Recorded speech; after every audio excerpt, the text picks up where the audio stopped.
Boa noite, queridos. Sejam bem-vindos ao nosso culto. Estamos felizes porque o Senhor nos concede mais um dia de estarmos na presença dEle.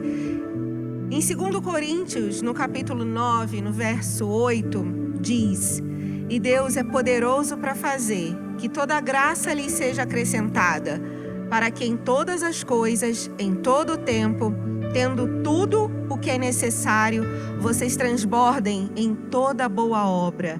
A graça do Senhor nos alcançou um dia, e ela é maravilhosa, porque ela pode também te alcançar nesta noite. Creia nisso. Se coloque diante da presença do Senhor, agradecendo por tanta bondade, por tudo aquilo que o Senhor ainda há de fazer na sua vida, e eu creio que Ele vai te alcançar hoje. Amém? Feche os seus olhos. Você que está nos acompanhando na internet, no celular, querido, feche os seus olhos e ore comigo. Senhor, eu te agradeço por tanto amor, pelo teu perdão e pela tua graça que nos alcançou, Senhor. Por isso, por causa disso, nós estamos aqui hoje, louvando o teu nome, te agradecendo pela saúde, pela paz e até mesmo pelas tribulações, porque sabemos que em tudo nós temos a tua mão, sabemos do teu controle de todas as coisas. Gostaria que o Senhor, Pai, alcançasse a cada servo teu espalhado por esse mundo, todos que estão diante de ti com os corações abertos, Pai, clamando pela tua presença, clamando, ó Deus, para que o Senhor supra as necessidades, abra as portas, e que seja assim, Senhor. Que em nome de Jesus o Senhor alcance cada um com a tua presença, com o teu amor e com a tua graça, com o teu perdão, com a tua libertação, e que hoje realmente seja um dia aceitável. Recebe, Senhor, como cheiro suave a ti, cada adoração, louvor e oração, que é para a honra e a glória do teu nome. A ti, Senhor, seja a honra, seja a glória. Ó, Pai querido, toma o teu lugar. Obrigada, Senhor, porque um dia o Senhor enviou o teu Filho para morrer na cruz pelos nossos pecados. Nós deveríamos estar lá, Senhor, mas foi o Senhor que pagou um preço duro, e eu te agradeço por tanto amor. Louvado seja o teu nome, Pai. Te agradeço em nome de Jesus. Amém. Vamos adorar ao Senhor com essa maravilhosa graça que Ele nos concedeu. Agradeça junto conosco, adorando, louvando o nome dEle, que é digno de toda honra, de toda glória e de todo louvor. Você pode se apresentar diante da presença do Senhor, levantando suas mãos e clamando, chamando pela presença dEle aí, aonde você estiver.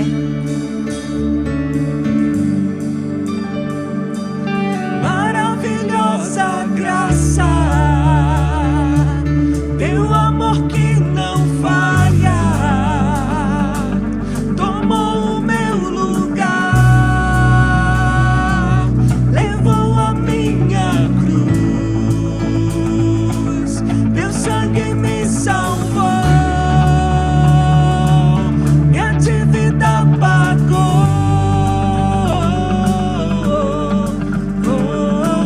Jesus, eu canto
Glória a Deus, graças nós vamos dar ao Senhor, porque Ele é digno. É o digno que a morte venceu.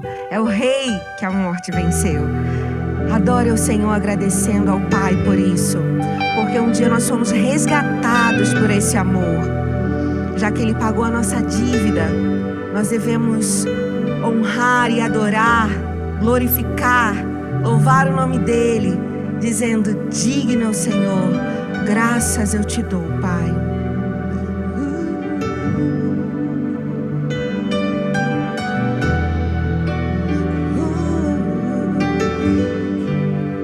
Graças eu te dou, Pai, pelo preço que pagou, sacrifício de amor que me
bondade, pela tua graça que nos salvou.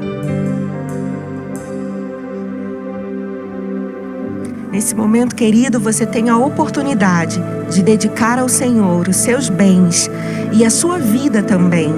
Então, se você puder, você pode fazer isso nesse momento, tendo a oportunidade de chamar a nossa tesoureira para ir até o seu local, onde você estiver, e também contribuir através da internet, através dos dados que se encontram aqui na sua tela, e que Deus te abençoe. Coloque-se diante do altar do Senhor neste momento, rendendo graças a Ele por tudo, até mesmo em meio às dificuldades. O Senhor tem cuidado de nós e tem suprido a nossa necessidade. Então é motivo de nós agradecermos, e que essa graça que um dia me alcançou possa te alcançar também nesta noite.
Te agradecemos, ó Deus, porque a até aqui o Senhor tem sido um Deus fiel, Senhor.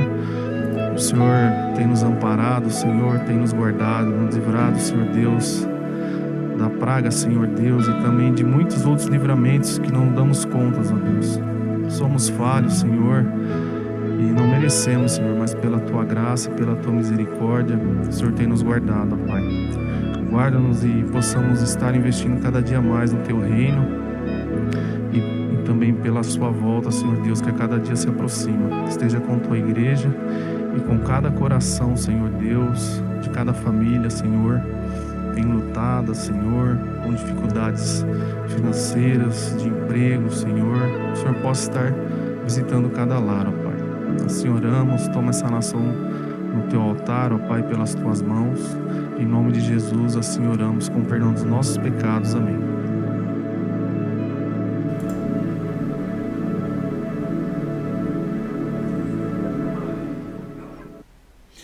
Olá, irmãos, como estão vocês? Eu quero saudar cada um de vocês com a graça e a paz do nosso querido, amado, poderoso e glorioso Senhor Jesus. A gente está muito feliz de poder estar juntos novamente e a nossa oração é que Deus esteja protegendo, abençoando a cada um de vocês e a cada uma das famílias da nossa igreja, tá bom? Antes da gente partir para a nossa mensagem, eu gostaria de dar um recadinho e de fazer uma oração. O recadinho é que a nossa diretoria, a nossa liderança se reuniu no domingo passado. Ela conversou a respeito do retorno, ou não, dos nossos cultos presenciais. E o pessoal decidiu pelo retorno, tá bom? Os irmãos se lembram que há coisa de um mês atrás nós fizemos uma outra reunião. E nessa reunião a gente decidiu que não era o momento. Dessa vez os irmãos conversaram e acharam que realmente é o momento da gente retornar. Então vamos retornar, tá certo? Quando vamos retornar? Nós ainda estamos conversando a respeito disso. Deve ser lá em setembro, talvez no primeiro, no segundo domingo de setembro. Os irmãos aguardem um pouquinho, porque essa semana nós vamos fazer uma reunião para discutir como vai ser, o que precisamos fazer, tá certo? E como vamos fazer para que esse retorno então seja o mais correto, o mais legal, inclusive, no sentido da lei. Existem vários protocolos que nós precisamos atender. Então nós vamos verificar tudo isso. E vamos então, no próximo domingo, dar aos irmãos todas as informações sobre como há de ser o nosso retorno, o dia do retorno, tá bom? Os irmãos podem ficar tranquilos que vocês vão ser muito bem avisados com relação a tudo isso, tá joia? Então os irmãos fiquem na paz com relação a isso e logo logo a gente vai dar todas as informações sobre isso, tá bem? Vamos então à nossa oração? A nossa oração vai para esse rapaz que está aí na foto. É o Carlos Roberto. Eu chamei ele de Zezinho, e eu estava achando que era José Carlos. Aí a Regina me corrigiu. Na verdade é Carlos Roberto o nome dele, tá bom? Mas ninguém vai chamar ele de Carlos Roberto, por favor, tá certo? Carlos Roberto é nome de ator de novela mexicana, Vamos chamar ele de Carlinho, que é uma coisa muito mais brasileira, muito mais carinhosa, e ele é aqui da nossa família e familiarmente ele é conhecido como o Carlinho, tá joia? Pessoal, orem pelo Carlinho para que Deus o abençoe. Ele está passando por uma fase bem difícil de saúde, ele tem feito vários exames e o pessoal, a Regina e a família dela tem sofrido muito com isso. Então orem por ele, pedindo que Deus o abençoe, que Deus dê sabedoria aos médicos para encontrar o que não está funcionando muito bem lá no corpo dele e que encontrem a cura, encontrem o tratamento certo, para que esse problema realmente seja sanado na vida dele, ele realmente encontre uma qualidade de vida melhor, tá joia? Vamos orar por ele? Senhor, eu coloco neste momento na Tua presença a vida do Carlinho, Senhor, que o Senhor o abençoe, que o Senhor o ajude, que o Senhor fortaleça, ó Deus, a sua vida e ajuda ele, ó Pai, a vencer este momento em sua vida, esse momento de luta, ó Pai, com a sua doença, Senhor, os seus problemas de saúde, mas que o Senhor dê vitória, confiança, Senhor, para ele e para Regina, e que eles vejam a vitória do Senhor em suas vidas, ó Deus, que o Senhor abra para ele, ó Pai, o caminho para a cura, coloca ele diante de um profissional que realmente possa abençoá-lo e devolver a ele, ó Pai, a sua saúde, coisa, ó Senhor, que ele precisa tanto, ó Deus, para a sua vida, seja com ele. Abençoa a família da Regina, Senhor, suas filhas, ó Pai, que essa família esteja debaixo da graça, da proteção do Senhor. O Senhor sabe quais são as outras necessidades que essa família tem, que o Senhor os proteja, os guarde e supra todas as suas necessidades em Cristo Jesus, como promete a tua palavra, Senhor. E eu clamo assim, no nome do nosso Senhor Jesus. Amém. Amém, irmãos? Regina, Carlinho, fica bem aí, fica firme, a gente está em oração com vocês aí, tá joia? Não desanima não, tá bom? Fiquem firmes debaixo da graça do Senhor, amém? Hoje nós vamos iniciar um tema novo no nosso calendário de mensagens, não é? Que, como eu tinha anunciado para vocês, é sobre a escatologia bíblica, ok? O que é escatologia? A palavra escatologia, ela é uma palavra que vem do grego, escatos, e escatos em grego significa o último. E daí a palavra escatologia, que significa o estudo das últimas coisas, ok? A nossa proposta nessa nova fase é fazer 6 mensagens, ok? A mensagem de hoje é uma mensagem introdutória e, além da de hoje, mais 5 mensagens. Nós vamos ter 3 mensagens nos profetas e 3 mensagens no Novo Testamento. E o tema é, certamente, as últimas coisas ou a volta do Senhor Jesus. Uma dificuldade que eu já quero colocar aqui diante dos irmãos, né? Existem muitas dificuldades de falar de escatologia e pregar escatologia, sem dúvida é um desafio muito grande. Mas uma coisa que eu já quero colocar logo de início para os irmãos é que a nossa proposta aqui não é satisfazer a curiosidade dos irmãos. Eu tenho muita curiosidade a respeito de várias coisas relacionadas com a escatologia, e tenho certeza que aqueles que gostam do tema e que estudam esse tema têm várias perguntas e várias curiosidades. Nós não estamos aqui para satisfazer essas curiosidades, tá bom? O que nós vamos fazer é buscar na escatologia aquilo que nos edifica. Isso é muito importante porque aquilo que na Bíblia é obscuro, aquilo que não é claro na Bíblia, essas coisas geralmente também não edificam. O que edifica na Bíblia é aquilo que é claro, aquilo que é patente, aquilo que é inteligível. É isso que edifica e é isso que devemos buscar no nosso estudo então da escatologia. Tá joia? Nós vamos nos basear então naquilo que é claro e naquilo que nós sabemos, e aquilo que nós não sabemos a gente vai deixar de lado, tá certo? Embora a gente pudesse até ficar conversando sobre isso. Quem sabe depois, quando a gente retornar para o templo, né? A gente faz uma reunião, bate um papo lá, e aí vamos falar sobre esses detalhes obscuros, mas não é a nossa intenção falar sobre detalhes obscuros agora, tá joia? Irmãos, eu nunca preguei escatologia. Eu tenho quase 30 anos de ministério, ou 30 anos, né, basicamente. Nunca, esse tempo todo, eu preguei escatologia. Eu falei algumas vezes, né, alguma coisa escatológica, mas geralmente o tema era outro. Né? Eu estava abordando alguma outra coisa e a escatologia entrou por acaso, né, o apocalipsismo, ele entrou por acaso naquele tema. Não é agora o caso. O caso agora eu realmente vou falar da escatologia. A escatologia é o tema. Então é um desafio novo para mim. Orem por mim para que o Senhor me dê sabedoria para levar a cabo esse propósito. Tá joia?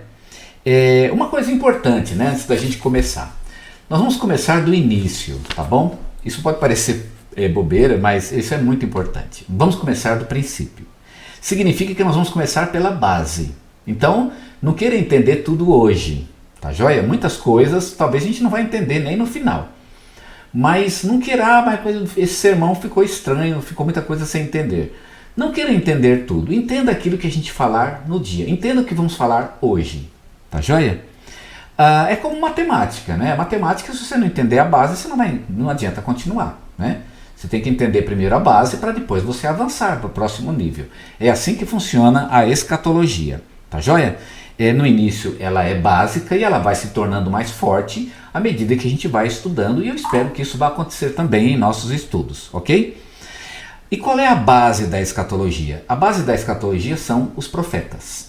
Se você quer entender a escatologia do Novo Testamento, ou a escatologia como um todo, você precisa entender os profetas. Então a gente vai começar, é por isso que vamos começar pelos profetas. Vamos primeiramente entender o que os profetas pensam e depois nós vamos avançar para os autores do Novo Testamento para ver como esses autores leram os profetas, porque eles leram os profetas, e como então eles compreenderam a mensagem dos profetas E a partir da mensagem dos profetas, eles expressaram a sua própria ideia apocalíptica. Tá joia?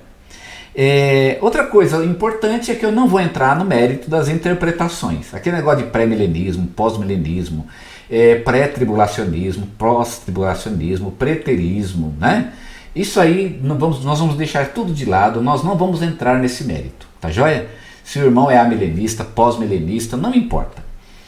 O nosso propósito nessa série de mensagens é falar sobre o que nós sabemos com certeza que será sinal do fim. Ok? Quais são os sinais da vinda de Jesus? Essa é a pergunta que vai orientar as nossas mensagens. Então, faça essa pergunta para si mesmo e é ela que nós vamos responder. Como será o mundo antes de Jesus voltar? Como será? Quando Jesus estiver perto de voltar, vamos imaginar, quando faltarem 1 ano, 2 ou 3 anos e meio, como eu vou mostrar para vocês, que é o período do fim, né? 3 anos e meio, quando faltar 3 anos e meio no máximo, o que vai acontecer no mundo que eu vou poder olhar para aquilo e dizer realmente Jesus está voltando? E eu preciso, né, colocar as barbas de molho, tá certo? O que exatamente eu posso dizer com certeza? Essa é a questão que vai orientar então a nossa mensagem, tá joia? Quais são os verdadeiros e reais sinais do final dos tempos, ok? Tendo isso em mente, eu creio então que nós podemos iniciar o nosso estudo. Que Deus abençoe os irmãos e preparem-se então para a nossa série de mensagens a respeito da escatologia bíblica. Que Deus o abençoe e dê sabedoria a você e a mim para transmitir e a você para receber a mensagem que o Espírito Santo falar através da minha boca. Tá bom? Vamos lá? Hoje vamos falar sobre a escatologia dos profetas. Essa é a primeira parte das nossas mensagens. A primeira coisa que precisamos saber sobre os profetas é que todos eles têm uma seção escatológica. Se você ler os profetas, você vai encontrar vários tipos de mensagens. Falando sobre bênçãos, falando sobre castigos, condenando alguma coisa que o povo estava fazendo errado.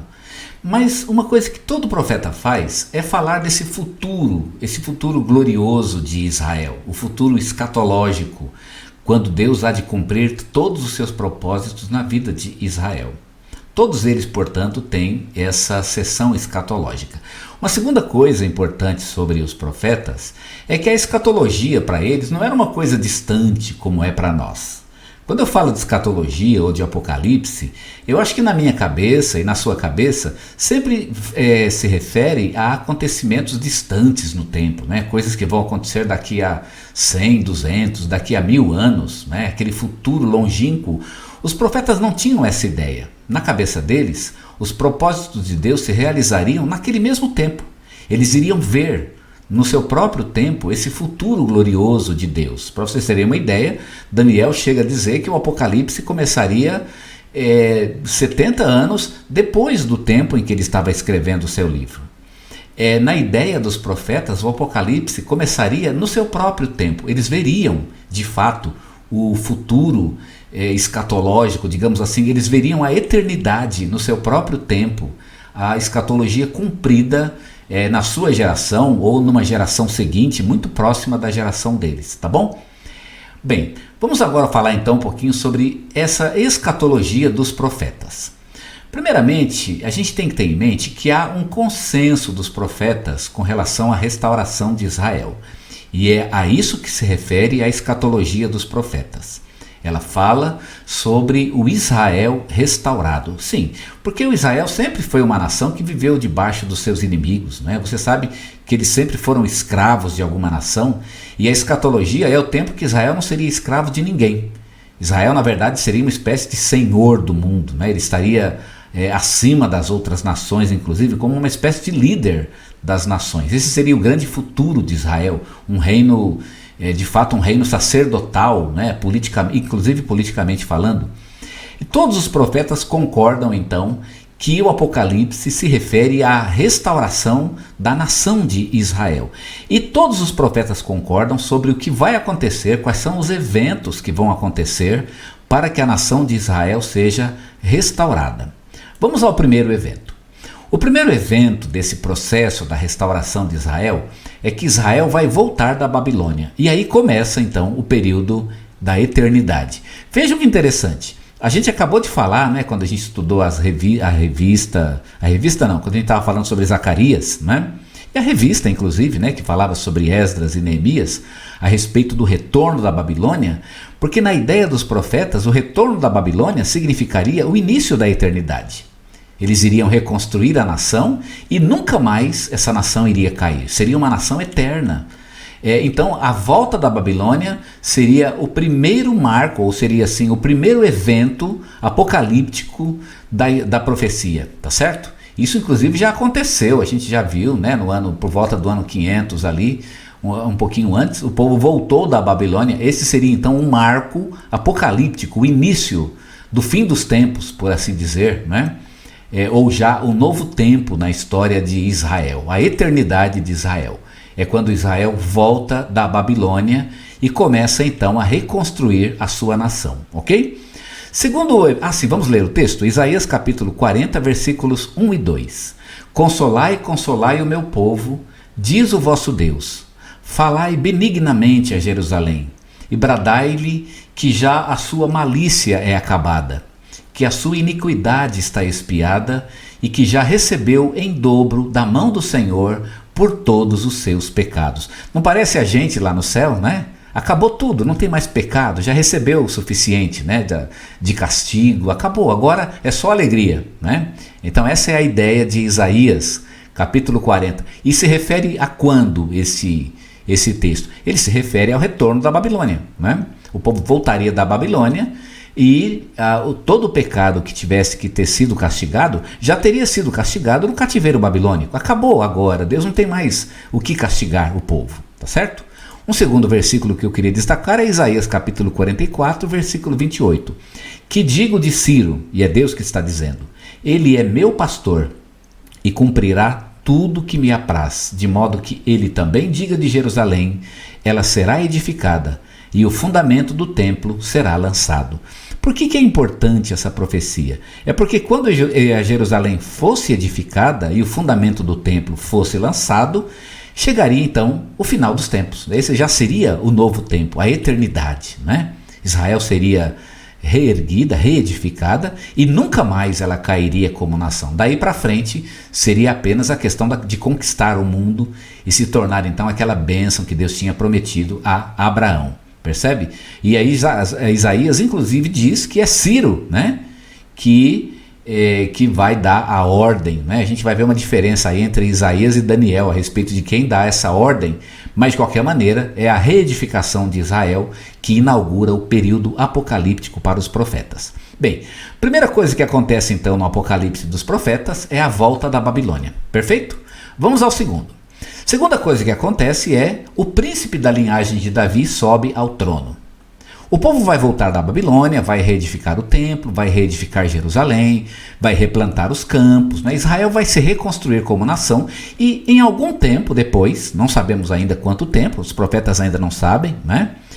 Os profetas, né? Daniel sabe, né? Inclusive Daniel vai dar até o cronograma desses eventos, né? Mas aqui o príncipe, em algum momento, o príncipe da linhagem davídica, ele vai subir ao trono. Vejam, a nação foi restaurada, a nação foi reerguida e agora está faltando um governo, não está? Está faltando um príncipe, alguém que vai dirigir a nação. Quem é o príncipe? É o príncipe da linhagem de Davi. Todo mundo sabe que é o Messias e aqui é uma referência, portanto, a Jesus Cristo, né? Então, em algum momento desse Apocalipse, dessa eternidade, o príncipe vem e ele assume então o trono de Davi e se torna então o príncipe de Israel. O texto que a gente poderia citar, tem vários textos, né? Todos os profetas praticamente falam sobre Jesus, mas eu escolhi aqui Ezequiel capítulo 37, 24. Também meu servo Davi reinará sobre eles, e todos eles terão um pastor só. Andarão nos meus juízos e guardarão os meus estatutos e os observarão. Olha que coisa linda.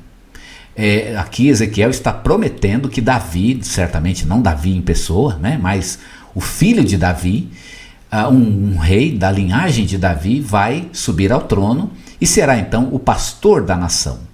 E a partir daí, diz o texto, a nação andará nos caminhos e nos juízos de Deus, e vão guardar os estatutos, vão guardar a lei de Deus e observar as leis de Deus para sempre. Bonito, né? Esse é o segundo evento, então, do Apocalipse profético. Já vimos o primeiro, é o retorno da Babilônia, e agora vimos o segundo, o príncipe da linhagem de Davi sobe ao trono. Vamos ao terceiro evento. O terceiro evento apocalíptico é que o príncipe ungido é morto. Isso é uma novidade, né? Os profetas anteriores a Isaías não tinham previsto isso, de que o príncipe morreria. Mas Isaías foi o primeiro profeta, ou foi aquele que de repente surgiu com essa ideia e desenvolveu essa ideia com muitos detalhes, de que o príncipe morreria. Isso é uma coisa estranha, não é? É como se você já estivesse no céu e de repente Jesus morresse na cruz de novo. Já pensou nisso? Né? É mais ou menos essa a ideia. Então eles já estariam vivendo na eternidade, o príncipe já estaria no trono e de repente o príncipe então morre. O príncipe ungido é morto, diz o texto. Isaías capítulo 53, versículo 5 diz: ele foi ferido por causa das nossas transgressões e esmagado por causa das nossas iniquidades. O castigo que nos traz a paz estava sobre ele, e pelas suas pisaduras fomos sarados. Então observem que o texto está dizendo que o Messias vai morrer. Isso vai acontecer na eternidade, né? O Messias vem ao mundo, de fato ele veio mesmo, e que depois de vir ao mundo ele haveria então de morrer. E todo mundo sabe que foi exatamente o que aconteceu na vida de Jesus. Ele não só veio ao mundo, como também ele morreu. A diferença é que os profetas colocavam isso já no período da eternidade, ok? Muito bem, nós temos então 3 eventos que já aconteceriam na eternidade do ponto de vista dos profetas. O retorno da Babilônia, ok? O segundo evento deixa eu retomar aqui. O segundo evento é que o príncipe da linhagem de Davi sobe ao trono. E o terceiro evento é que o príncipe ungido, ele é morto, ok? Vamos agora ao próximo evento. Uma nova invasão em Israel. Depois que o príncipe for morto, vai acontecer uma nova invasão, ok? O povo já está vivendo a eternidade, é um povo renovado, é um povo restaurado para a glória de Deus na eternidade, mas aí acontece então uma nova invasão. Observe que na eternidade dos profetas as nações continuam existindo, e como as nações continuam existindo, um dia essas nações na eternidade vão se voltar contra Israel, e é exatamente o que vai acontecer. Uma outra guerra, uma outra invasão, uma guerra, uma espécie de guerra final, que o Apocalipse, né, e até hoje vai ser chamado então de Armagedon, que é a última grande guerra da história, né? Eu vou citar aqui um texto para vocês de Ezequiel, capítulo 38, onde ele fala dessa última guerra, né, que vai acontecer quando o povo já tiver sido restaurado. É como se você estivesse lá no céu e de repente ainda tivesse uma invasão no céu, uma última guerra, tá bom? É mais ou menos essa a ideia. Então vamos à guerra que Ezequiel profetizou. Ele diz assim: depois de muitos dias serás visitado. Nos últimos anos virás à terra que é restaurada da guerra, e onde foi o povo congregado dentre muitos povos, aos montes de Israel, que haviam estado desertos por longo tempo, mas aquela terra foi tirada dentre os povos, e todos os seus moradores estão agora seguros. Observe que o povo voltou, né, para a sua terra, e está todo mundo habitando seguro, porque está na eternidade, claro, né? Já estão em segurança na eternidade. Então subirás. Quem subirá? O inimigo. Virás como uma tempestade, e farteás como uma nuvem, para cobrir a terra, tu e todas as tuas tropas, e muitos povos contigo. Assim diz o Senhor Deus: acontecerá naquele dia que terás altivos projetos no teu coração, e maquinarás um mau desígnio, e dirás: subirei contra a terra das aldeias não muradas, irei contra os que estão em repouso, que habitam seguros, habitando todos eles sem muro, e sem ferrolho, e nem porta. Por que eles estão habitando como aldeia, não é? Sem ferrolho, sem porta, sem muro. Por quê? Porque está na eternidade. Já está todo mundo bem, não tem mais o que ter medo, né? Não existe mais pecado. E de repente, uma nova invasão, ok? Então vocês estão percebendo que os profetas preveem uma outra guerra já na eternidade, tá certo? As nações vão invadir Israel, e vai haver então uma última guerra. Claro que Israel vai vencer essa guerra, não é? Deus vai lutar por Israel e a Israel há de vencer essa guerra. Mas de qualquer maneira vai acontecer ainda uma última invasão, uma última guerra, e depois então dessa última guerra, o que vai acontecer? O paraíso eterno. Aí não tem mais nada o que acontecer, e finalmente então vem o paraíso eterno e nunca mais vai ter guerra, tá certo? Esse paraíso eterno pode ser exemplificado em Amós capítulo 9, versos 14 e 15. Também trarei do cativeiro o meu povo Israel, e eles reedificarão as cidades assoladas, e nelas habitarão. Plantarão vinhas e beberão o seu vinho, e farão pomares, e lhes comerão o fruto. Assim os plantarei na sua terra, e não serão mais arrancados da sua terra que lhes dei, diz o Senhor, o teu Deus. Veja que coisa linda, né? Então vocês estão vendo que o Apocalipse dos profetas começa com o retorno da Babilônia. E a partir daí vêm todos os eventos que vão acontecer depois do retorno da Babilônia. Eu enfatizei para vocês que o nosso Apocalipse ele começa no final, quando Jesus estiver para voltar. Para os profetas, não. Eles não têm esse conceito de segunda volta de Jesus. Para eles, o Apocalipse começa antes até da primeira vinda, né? Antes até de Jesus vir a este mundo, como ele veio no ano primeiro, né, da nossa era, ok? Então começa com o retorno da Babilônia e a partir daí todos os eventos apocalípticos então que se desencadeiam a partir daí e que vão desembocar então na eternidade, que é a eternidade dos profetas. Tá ok? Você pode até ficar pensando, mas será que isso aconteceu? Ou por que não aconteceu? Né? O Apocalipse dos profetas. Por que os profetas profetizam coisas que não foi do jeito como eles falaram? Mas vamos segurar essa ideia, por enquanto vamos guardar o que os profetas creem que é o Apocalipse, tá bem? Vamos lá, são 5 eventos que fazem parte do Apocalipse na mentalidade dos profetas e que começa com o retorno da Babilônia. Tá bom? O retorno que inclusive nós acabamos de estudar. Então vamos lá, o Apocalipse profético, ele tem os seguintes itens ou os seguintes eventos. Israel volta da Babilônia, é o primeiro deles. Depois um príncipe da linhagem de Davi vem ao mundo e assume o trono de Israel. Depois esse príncipe, ele é morto. Depois que o príncipe é morto, acontece uma nova invasão, uma nova guerra contra Israel. Israel vai vencer essa guerra, porque Deus vai lutar por Israel, e depois dessa guerra, então, vem o paraíso eterno. Você entendeu o que os profetas estão dizendo? Não se preocupem muito em pensar o que eles estão querendo dizer com isso. Entre na cabeça do profeta e pense que isso tudo é real, tá bem? O que eles estão dizendo aqui, na ideia deles, é tudo literal e há de acontecer mesmo. Nós ainda vamos interpretar essa lista e vamos revê-la, mas quando os profetas, os apóstolos, né, os apóstolos de Jesus, eles escreveram seus próprios apocalipses, eles partiram desses 5 itens para escrever o apocalipse deles. Se você não entender esses 5 itens, vai ser bem difícil você entender o que Paulo, João e o próprio Jesus escreveu a respeito de seu próprio apocalipse. Nós ainda vamos falar sobre eles, mas por enquanto ficam esses itens que são os itens do apocalipse profético. Tá bom? Vamos repeti-los? Israel volta do cativeiro. Um príncipe da linhagem de Davi sobe ao trono. O príncipe é morto. Acontece uma nova invasão em Israel. E depois dessa invasão, Israel ganha a guerra. E finalmente, a partir daí, vem o paraíso eterno.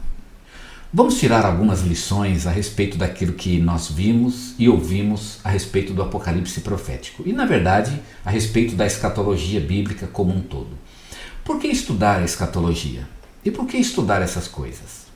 Talvez um grande propósito, né, que nós temos, ou o grande objetivo que nós temos para estudar os profetas, a escatologia dos profetas e a escatologia do Novo Testamento, é que a gente precisa entender o propósito de Deus, o plano de Deus. Primeiro você pode entender qual é o plano. Nós não vamos falar hoje qual é o plano inteiro, né? A gente está só começando. Então o plano serão as nossas próximas 5 mensagens, tá certo? Os irmãos vão poder entender um pouquinho melhor os detalhes desse plano. Mas é importante estudarmos a escatologia dos profetas porque ela nos ajuda a entender primeiramente que Deus tem um plano e que Deus trabalha com um plano. Essa semana eu estava conversando com alguém, né, uma pessoa muito querida, a respeito se a gente precisa ter plano ou não, né? A pergunta é, se a gente vai confiar em Deus e se o Espírito Santo dirige nossas vidas, a gente tem que fazer plano? Ou tem que deixar tudo na mão de Deus? Então essa é uma questão que realmente faz sentido quando a gente está falando a respeito de pessoas. Mas quando se fala a respeito de Deus, essa questão não tem o menor sentido. Deus tem um plano. E ele tem um plano, ele só trabalha com plano, né? O plano para Deus é algo importantíssimo, é fundamental. Então essa é a primeira, talvez a mais importante coisa que nós devemos guardar a respeito do Apocalipse, é que Deus tem um plano. E eu queria destacar 3 coisas aqui sobre o plano de Deus. A primeira delas é de que o plano de Deus ele tem um centro, um epicentro. E o epicentro do plano de Deus é Jesus. Eu vou repetir, guardem isso. O centro do plano de Deus, e por que não dizer aqui o epicentro do plano de Deus é Jesus. Ou seja, todo o plano de Deus gira em torno de Jesus. Eu preciso saber disso e preciso dizer isso porque eu preciso saber que Deus e o plano de Deus não gira em torno da minha vida. Claro que Deus me ama, claro que a minha vida é importante para Deus, mas o centro do plano de Deus não sou eu. É ruim pensar assim, não é? Penso eu, ou é bom, não sei, né? Eu pessoalmente acho bom pensar assim, né? Ainda bem que o centro do plano de Deus não sou eu. Irmãos, nenhum de nós é o centro do plano de Deus. O centro do plano de Deus é Cristo. Todo plano tem Cristo como alvo. Cristo, ele é o centro, ele é aquele para o qual se dirige toda a profecia. E depois dele, tudo que vem depois se refere a ele. Então a primeira vinda de Cristo a este mundo e a sua segunda vinda, quando ele retornar, este é de fato o centro. Cristo é o centro. Então eu preciso ter em mente, todo projeto de Deus ele se refere a Cristo. Tá bom? Tenha isso em mente. Não é você que é o centro.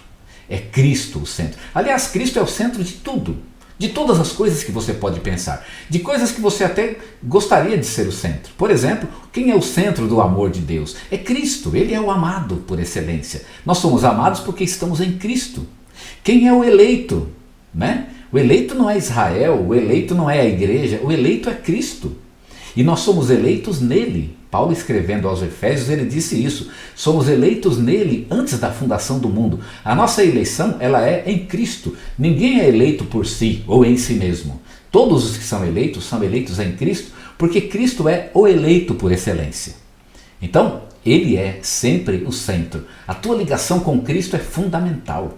Em vez de você querer que Deus, eu quero que Deus cuide da minha vida, eu quero que Deus realize meus planos, porque os seus planos são muito importantes e os meus também, né? Você quer? Então alie-se a Jesus. O plano de Deus é com Jesus, não é isso? Se você entendeu que o plano de Deus é com Jesus, então seja amigo de Jesus, alie-se a Jesus, fique com Jesus, seja um companheiro, seja um sócio de Jesus, né? Na consecução do plano histórico de Deus para este mundo, tá bom? Cristo é o centro do plano de Deus, guarde isso. Segunda coisa que eu quero destacar é que as melhores e as maiores bênçãos que Deus tem para nos dar não são na nossa vida, estão ainda reservadas para uma vida vindoura. Eu digo isso porque muitos de nós ainda reclamamos com Deus, né? Quando alguma coisa dá errado na nossa vida. Tem gente que até fica nervoso com Deus, né? Por que está dando errado? Né? A pessoa só quer bênção, não quer dificuldade, não quer problema, não quer desafio, não quer nada, só quer bênção. O problema de você só querer bênção é que você tem que lembrar que não acabou, a história não acabou ainda. A melhor bênção que Deus tem para você ainda está reservada. Paulo, escrevendo aos Coríntios, ele disse que o olho não viu ainda, e o ouvido não ouviu, e não chegou no coração humano aquilo que Deus tem preparado para aquele que o ama. Ou seja, o olho ainda não viu a verdadeira bênção que Deus tem para nos dar. Mas essa bênção de Deus não me ajudou nada, né? Deus me curou, ele curou uma coisa e a outra coisa ficou doente, não é isso? Mas irmão, a bênção de Deus não é completa ainda não. Você quer uma bênção completa? Então vá com Deus até o fim, né? É aquele que perseverar até o fim. Esse vai ganhar uma bênção completa, tá bom? Então não espere uma bênção completa neste mundo. É bom estudar a escatologia para você ver que realmente a escatologia fala de problemas, dificuldades, lutas, né? São pragas, são guerras, são terremotos, são pestes, né? tudo isso fala, mas e a bênção? Onde é que está? A bênção vem depois disso. Você atravessa esse período, né, de horror, que é este mundo, e depois que você atravessa o Jordão, você entra na promessa de Deus, tá certo? O descanso prometido de Deus, que já existe em alguma medida hoje, é bem verdade, mas que ele aguarda uma consumação depois, tá bom? Quando Jesus voltar e quando estivermos na presença do Senhor, é lá que a tua bênção é completa. Então não fique desanimado se hoje você não tem uma bênção completa, não é verdade? Se hoje você não tem aquela bênção definitiva, ninguém ganhou a bênção definitiva. A bênção definitiva é quando estivermos na presença de Deus, essa é a bênção definitiva. Depois você não vai precisar mais de bênção nenhuma. Mas enquanto você está nesse mundo, você vai precisar de bênção renovada, misericórdia renovada. É assim que funciona. Então, irmãos, neste mundo é clamor mesmo. Neste mundo é você pedir misericórdia. Nesse mundo é você chorar na presença de Deus mesmo. Nunca vai poder ser diferente. Nesse mundo não tem jeito, tá bom? Você nunca vai encontrar um oásis neste mundo onde você pode ficar lá e você está protegido das desgraças deste mundo. Não tem jeito. É que você está pensando no outro mundo. Então lute para entrar na glória de Deus. Quando você chegar na glória de Deus, nem é oásis. Lá realmente é uma cidade celestial e lá não tem mais problema nenhum. Neste mundo, espere por problemas, tá bom? A verdadeira bênção ainda nos aguarda. Por isso é importante estudarmos escatologia. E a terceira coisa que eu quero compartilhar e última, que quero deixar claro aqui com os irmãos, é que quem aceita o Evangelho, aceita também por tabela participar do plano de Deus para o resgate de toda a história. Você aceitou Jesus no seu coração? Eu não sei se você sabe, mas quando você aceitou Jesus e você assinou o contrato, e o contrato foi escrito com o sangue de Cristo na cruz, quando você assinou esse contrato, você assinou a sua intenção de participação no plano de Deus. Vejam, não é que Deus participe do seu plano. O seu plano, na verdade, não é importante. Importante é o plano de Deus. A sua pergunta é, de que maneira eu me encaixo no plano de Deus? Muita gente vai a Deus porque ele quer que Deus se encaixe no seu próprio plano. Eu até acho que quando a gente vai a Deus, a gente vai por motivos egoístas. Eu penso que sim, né? Quem é que vai a Deus por motivos nobres, né? Não, eu quero servir a Deus por nada, né? Sem exigir nada. Não. Quando a gente foi a Deus, não é verdade que você estava com um problema, uma dificuldade, uma luta, né? Era um filho com dependência química, era você que estava doente, era a sua família que estava com problema, era uma dívida, não sei. Você tinha um problema. Você achou que Deus era a solução e foi a Ele. Tranquilo, amém. E Deus realmente tem nos abençoado, Ele tem nos dirigido, Ele tem realmente nos dado respostas, não é verdade? Mas pensa um pouco. Depois que você começa a caminhar com Deus, você começa a descobrir que o problema que te levou a Deus não é o mais importante. Agora que você está com Deus, você descobre que você tem um problema muito maior na tua frente. E esse problema é o problema de Deus. O problema de Deus é maior do que o nosso. O plano de Deus é maior do que o nosso. Não é que Deus não vá atender os nossos problemas, Ele vai. E a Bíblia deixa isso muito claro, não é verdade? Mas do nosso ponto de vista, nós devemos deixar que Deus seja o mais importante. Na verdade, o que Ele vai fazer é adaptar o nosso plano ao plano dEle. Aquilo que no nosso plano não combina com o plano dele, Ele vai descartar. E aquilo que no nosso plano combina com o plano dele, Ele vai assimilar. E aquilo que nós nem pensamos, né? Puxa, eu nem tinha pensado nisso, Ele vai introduzir no nosso plano, para que somente a vontade dele se cumpra em nossas vidas. Percebem? Então, irmãos, o que nós aprendemos? Aprendemos que quando aceitamos a Cristo em nosso coração, nós aceitamos também participar do plano de Deus. Você aceita participar do plano de Deus? Você quer entrar nesse plano? Você quer viver esse plano? Se você quer viver o plano de Deus na sua vida, se você quer realmente cumprir o propósito de Deus, então você está andando de acordo com a vontade de Deus. Espere que Deus vai participar desse projeto e a tua vida vai ser moldada para se adequar ao plano dele. Espere o melhor para a tua vida, porque é isso que Deus tem para você e para mim. Amém? Vamos orar? Deus querido, eu coloco diante do Senhor nossas vidas, ó Deus. Nós aceitamos o Teu Evangelho, Senhor, então aceitamos também o Teu plano. E queremos o Teu plano em nossas vidas. Cumpre Teu plano em nós, Senhor. Cumpre Tua vontade. Ajuda-nos, ó Pai, a nos aliarmos ao plano do Senhor. Molda nossas vidas para que elas sejam adequadas ao Teu plano. E aquilo que não está de acordo com o Teu plano, muda, Senhor. É o Teu plano que importa. É teu propósito que importa, Senhor, o teu propósito eterno, e que ele se cumpra em nossas vidas, ó Deus.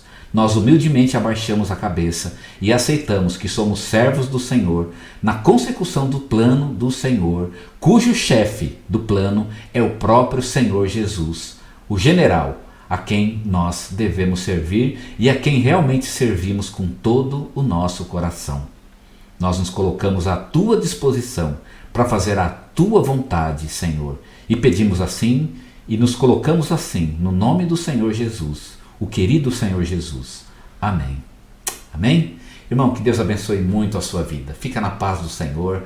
Tenha uma semana de bênção, tá bom? E na próxima semana nós vamos continuar falando a respeito desse tema.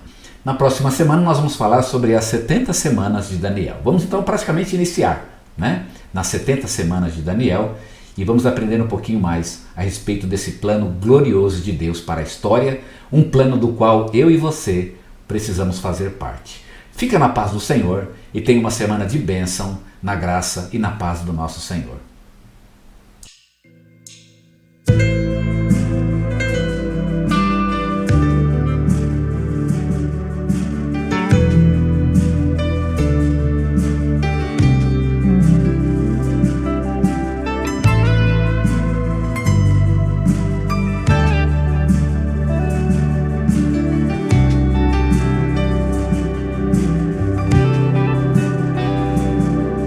Eu não tenho onde andar em Sião.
boa semana, querido, com Jesus.